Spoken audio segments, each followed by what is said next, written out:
Hi everyone, आप सबका हमारे यूट्यूब चैनल पे स्वागत है। आज हम पढ़ने वाले हैं कंजंक्शन। ये चैप्टर आपके लिए बहुत इंपॉर्टेंट है क्योंकि एग्जाम में इधर यहाँ से बहुत भर भर के पूछे जाते हैं। आई होप ये वीडियो देखने के बाद आपका क्लियर हो जाएगा डाउट पूरा। तो आइए शुरू करते हैं कंजंक्शन। सबसे पहले हम जानेंगे कंजंक्शन होता क्या है। कंजंक्शन का हिंदी अर्थ होता है संयोजक, यानी किसी चीज को जोड़ने का ये काम करता है। इसे हम कंजंक्शन को दूसरे शब्द में बोल सकते हैं ज्वाइनिंग वर्ड। ये दो शब्दों को, दो फ्रेज को, दो क्लॉज को जोड़ता है। आइए सबसे पहले हम जानेंगे कंजंक्शन का डिफिनेशन, उसके बाद फिर हम आगे बढ़ेंगे। एक conjunction join words, phrase, clause and sentence. अर्थात एक कंजंक्शन जो होता है यह वर्ड को जोड़ता है, फ्रेज को जोड़ता है, क्लॉज को जोड़ता है और सेंटेंस को जोड़ता है। ध्यान रखने योग्य बात यह है कि कभी भी कंजंक्शन जो होता है फ्रेज को वर्ड से नहीं कनेक्ट करेगा, वो हमेशा फ्रेज को फ्रेज से ही कनेक्ट करेगा, वर्ड को वर्ड से करेगा और क्लॉज को क्लॉज से ही कनेक्ट करेगा। हमारा जो एग्जाम में एरर बनता है यहाँ से बनता है कि कभी कभी हमारा एक सेंटेंस दिया रहेगा जिसका स्टार्टिंग तो फ्रेज से हुआ रहेगा और जो अंत में जोड़ा गया वर्ड होगा वो एक या तो वर्ड हो सकता है या एक सेंटेंस होता है। यहाँ से एरर बन जाते हैं। मैं आपको ये एक्सप्लेन करके और एग्जाम्पल में समझाऊंगी तो क्लियर होगा। अगर आपको ये क्लियर नहीं हुआ होगा मेरी बात तो आगे बने रहिए, इसके बाद आपको सारी बातें मेरी क्लियर होगी। तो आपको याद रखना है कंजंक्शन जब भी किसी चीज़ को जोड़ेगा तो सेम वर्ड को वर्ड से, सेंटेंस को सेंटेंस से, फ्रेज को फ्रेज से जोड़ेगा। ठीक है। अगर आपको नहीं पता है फ्रेज क्या होता है, क्लॉज क्या होता है, तो मैंने यहाँ पे लिखा है ताकि आपको क्लियर हो जाए पूरी तरह से। फ्रेज होता है it is a group of word with no subject verb combination, it does not give a meaningful sense. जो फ्रेज होता है यह सब्जेक्ट वर्ब का कॉम्बिनेशन तो बिल्कुल नहीं होता है और ये एक मीनिंगफुल सेंस नहीं देता है। मैं आपको एग्जाम्पल देकर बता रही हूँ। यहाँ पे फ्रेज का एग्जाम्पल है गोज टू स्कूल। अगर मैं ये बोलूँ गोज टू स्कूल, इसका आपको पूरा नहीं सेंटेंस का मीनिंग पता चल रहा है। जब हम यहाँ पे एक सेंटेंस में एक यहाँ पे सब्जेक्ट रख देंगे, अगर मैं बोलूँ ही गोज टू स्कूल तो आपको कुछ मीनिंग मिल सकता है, लेकिन अगर गोज टू स्कूल बोल रही हूँ तो कोई भी आपको इसका सेंस नहीं मिल पाएगा। तो इसी को हम लोग फ्रेज कहते हैं। आइए जानते हैं क्लॉज किसे कहते हैं। क्लॉज जो होता है तो उसका डिफिनेशन होता है it has a subject verb combination, it may और may not give a meaningful sense. इसके पास क्लॉज के पास सब्जेक्ट वर्ब होता है। कभी कभी ये पूरा सेंस भी देता है और कभी कभी पूरा मीनिंगफुल सेंस नहीं भी देता है, ये जरूरी नहीं है। हम यहाँ पे जानेंगे क्लॉज दो प्रकार के होते हैं। एक तो होता है इंडिपेंडेंट क्लॉज और एक होता है डिपेंडेंट क्लॉज। इंडिपेंडेंट क्लॉज जो होता है मीनिंगफुल सेंस देता है और डिपेंडेंट क्लॉज जो होता है वो मीनिंगफुल सेंस नहीं देता है। इसको मैं एग्जाम्पल से बहुत अच्छे से क्लियर करूंगी, आप ध्यान से देखिएगा। यहाँ पे हम जानेंगे सबसे पहले कंजंक्शन पहचानेंगे और कंजंक्शन के बारे में जानेंगे। उसका एग्जाम्पल मैं दिखा रही हूँ आपको। जैसे आप देख रहे हैं पहला एग्जाम्पल है he said that he would come. देखिए इस सेंटेंस में जो ही है ये सब्जेक्ट है, सैड जो है ये वर्ब है। सब्जेक्ट और वर्ब मिलकर क्लॉज बनाते हैं। अभी मैंने क्लॉज का यहाँ पे दिया था डिफिनेशन कि it has a subject verb combination, तो यहाँ पे सब्जेक्ट वर्ब का कॉम्बिनेशन हमें दिखा, ये क्लॉज बन गया। यहाँ भी आप देख रहे हैं ही वुड कम, ये ही जो है ये सब्जेक्ट है, वुड जो है ये वर्ब है, ये दोनों मिलकर बन गए क्लॉज। और ये जो दैट आप देख रहे हैं ये हमारा कंजंक्शन है। इन दोनों क्लॉज को जोड़ने का काम किया है दैट, जो कि हमारा कंजंक्शन है। ठीक है। आइए एक और एग्जाम्पल में दिखा रही हूँ। अब आप यहाँ पे देखेंगे सेकेंड एग्जाम्पल में if he comes I will help him. यहाँ पे देखिए इफ जो है ये कंजंक्शन है और ये सब्जेक्ट है, वर्ब है, ये भी आई जो है सब्जेक्ट है और ये वर्ब है। तो यहाँ पे हमारा जो कंजंक्शन आया है पहले भी आ सकता है। ठीक है। The boys and the girls did the work. यहाँ पे आप देख रहे हैं कि बॉयज जो है ये हमारा नाउन वर्ड है एक और गर्ल्स भी एक वर्ड है, तो कंजंक्शन एंड है यहाँ पे। तो एक कंजंक्शन ने वर्ड को वर्ड से जोड़ा, यहाँ पे आपने देखा क्लॉज को क्लॉज से जोड़ा। इधर यहीं पे बनता है कि अगर यहाँ पे क्लॉज का पार्ट दिया है तो दैट के बाद कोई फ्रेज लगा सकता है या तो कोई वर्ड लगा सकता है, वही हमारा इधर बनता है कंजंक्शन का। आई होप आपको इतना तो क्लियर हो गया होगा। अगर आपको ये क्लियर हुआ होगा तो कॉमेंट में अवश्य ही अपना फीडबैक देना ना भूलिएगा। आगे हम जानेंगे टाइप ऑफ कंजंक्शन। कंजंक्शन जो होता है मेनली यह 3 प्रकार का होता है, पर एक और हमारा एक्स्ट्रा कंजंक्शन आता है, उसको भी मैं आपको पढ़ाने वाली हूँ और बताने वाली हूँ। सबसे पहले हम जानेंगे coordinating conjunction.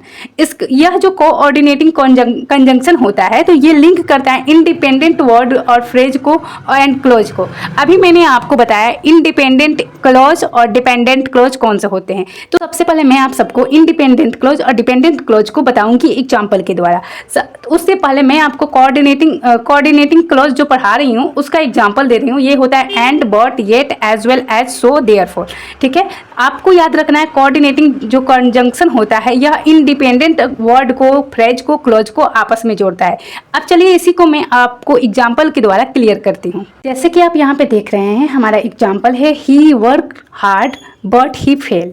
He work hard, he जो है सब्जेक्ट, वर्क जो है ये वर्ब है। ठीक है, हार्ड बट ही फेल्ड। देखिए यहाँ पे ही वर्क हार्ड जो है ये हमारा इंडिपेंडेंट क्लॉज है। इसका हमें मीनिंग पता चल रहा है, ही वर्क हार्ड, वो बहुत मेहनत करता है। पर यहाँ पे निगेटिव सेंस आ गया है, बट ही फेल, लेकिन वो फेल हो जाता है। तो जब भी हमारा सेंटेंस में एक हमारा सेंटेंस निगेटिव सेंस देगा और एक सेंटेंस जो हो जाएगा पॉजिटिव सेंस देगा, तो ऐसे जो होते हैं सेंटेंस में उसे हम कहते हैं कोऑर्डिनेटिंग कंजंक्शन। सब ऑर्डिनेटिंग कंजंक्शन जो होता है इट ज्वाइन इंडिपेंडेंट और डिपेंडेंट क्लॉज। जैसे इसका एग्जांपल हो जाएगा if, since, for, when, as soon as, before, until, still, let's, otherwise, while। ये हमारा होता है सब ऑर्डिनेटिंग क्लोज। यहाँ पे आप देख रहे हैं एक एग्जाम्पल में दे रही हूँ, I will wait until he comes. I will wait, ये जो है इसका मीनिंगफुल हमें सेंस मिल रहा है, लेकिन अंटिल ही कम, जब तक वह नहीं आएगा। तो ये क्या है, डिपेंड है। अगर मैं सिर्फ आई विल वेट बोलूँ तो आप समझ जाएंगे कि मैं क्या बोल रही हूँ, एक मीनिंगफुल सेंस में दे रही हूँ यहाँ पे। लेकिन अगर मैं बोलूँ अंटिल ही कम, इसके आगे मैं कुछ बोलूँ ही नहीं, इसके बाद में कोई वर्ड ही ना लगाऊँ, तो ये क्या है, मीनिंगफुल, ये सेंस नहीं दे रहा है सेंस। तो ये डिपेंडेंट है और ये इंडिपेंडेंट है। जब भी वाक्य में एक डिपेंडेंट वर्ड आए और एक इंडिपेंडेंट क्लॉज आए तो जो कंजंक्शन लगा रहता है वो सब ऑर्डिनेटिंग कंजंक्शन होता है। अगर आपको समझ में नहीं आया तो मैं दूसरा एग्जाम्पल देकर बता रही हूँ। Unless you work he will not success. वह मेहनत, अनलेस यू वर्क, जब तक आप मेहनत नहीं करोगे तब तक वह सक्सेस नहीं होगा। ऐसा हमारा सेंटेंस है। इसमें आप देख रहे हैं कि अनलेस यू वर्क में बोल रही हूँ तो ये क्या है, मीनिंगफुल सेंस नहीं दे रहा है, ये डिपेंडेंट क्लॉज है। और ये ही विल नॉट सक्सेस, ये एक इंडिपेंडेंट क्लॉज है, ये मीनिंगफुल सेंस हमें दे रहा है। तो जब भी एक हमारा इंडिपेंडेंट क्लॉज, जो डिपेंडेंट क्लॉज हो और इंडिपेंडेंट क्लॉज हो, ये दोनों ज्वाइंट हुए हों तो जो कंजंक्शन लगा होता है वो सब ऑर्डिनेटिंग होता है। ठीक है, आई होप आपको ये क्लियर हुआ होगा।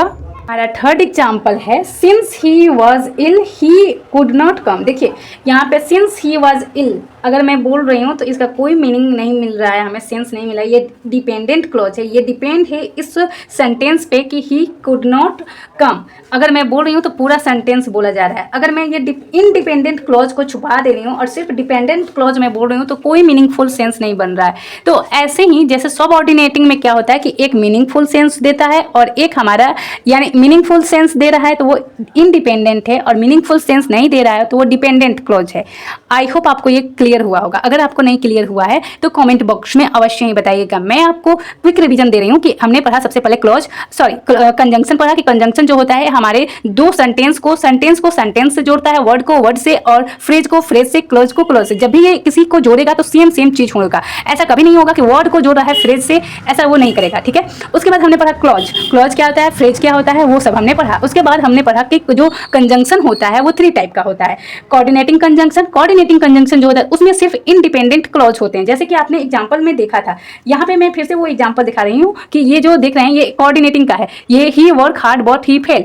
देखिए ये ही वर्क हार्ड भी पूरा हमें सेंस दे रहा है, मीनिंगफुल दे रहा है कि वो बहुत मेहनत करता है, लेकिन वो फेल हो जाता है। ये इंडिपेंडेंट है, ये भी इंडिपेंडेंट है। जब भी दो वर्ड हो इंडिपेंडेंट वाले और बीच में कंजंक्शन जो रहा हो बट, तो वो कोऑर्डिनेटिंग कंजंक्शन हो जाएगा। ठीक है, अब देखेंगे सब ऑर्डिनेटिंग कंजंक्शन क्या होता है। तो इसमें एक इंडिपेंडेंट होता है क्लॉज और एक डिपेंडेंट क्लॉज होता है। जैसे आप देख रहे हैं आई विल वेट, मैं इंतजार करूंगा, until he come. Until he comes मैं बोल रही हूँ, इसका मीनिंगफुल सेंस नहीं मिल रहा है। ये जो सेंटेंस है डिपेंड है आई विल वेट पे। ठीक है, तो जब भी हमें सेंटेंस में एक इंडिपेंडेंट और एक डिपेंडेंट मिले क्लॉज और बीच में जो कंजंक्शन होगा तो वो हमारा सब ऑर्डिनेटिंग कंजंक्शन होगा। आई होप आपको ये क्लियर हुआ होगा, कोऑर्डिनेटिंग और सब ऑर्डिनेटिंग कंजंक्शन। अगले वीडियो में हम कंजंक्शन का थर्ड पढ़ेंगे पार्ट, और फोर्थ जो मैंने बताया था कि कंजंक्शन 3 प्रकार के होते हैं तो मैंने 2 पढ़ाया आपको, एक बाकी है। और एक जो कंजंक्शन होता है एडवर्सिटी कंजंक्शन, वो मेन कंजंक्शन कंजंक्शन नहीं होता है, पर उसे हमें पढ़ना होता है क्योंकि उसी से बहुत ज़्यादा एरर बनते हैं, फिल इन द ब्लैंक्स बनते हैं हमारे एग्जाम में। तो आई होप आपको ये सेशन कंजंक्शन का पार्ट 1 वाला क्लियर हुआ होगा। अगर क्लियर नहीं हुआ होगा तो कमेंट में बताइएगा और अपना फीडबैक देना ना भूलिए। वीडियो देखते हैं तो फीडबैक दीजिए क्योंकि आपके कमेंट का मुझे बहुत इंतजार रहता है। Thank you for watching my video. अगर वीडियो अच्छी लगे तो सब्सक्राइब करना बिल्कुल ना भूलिएगा।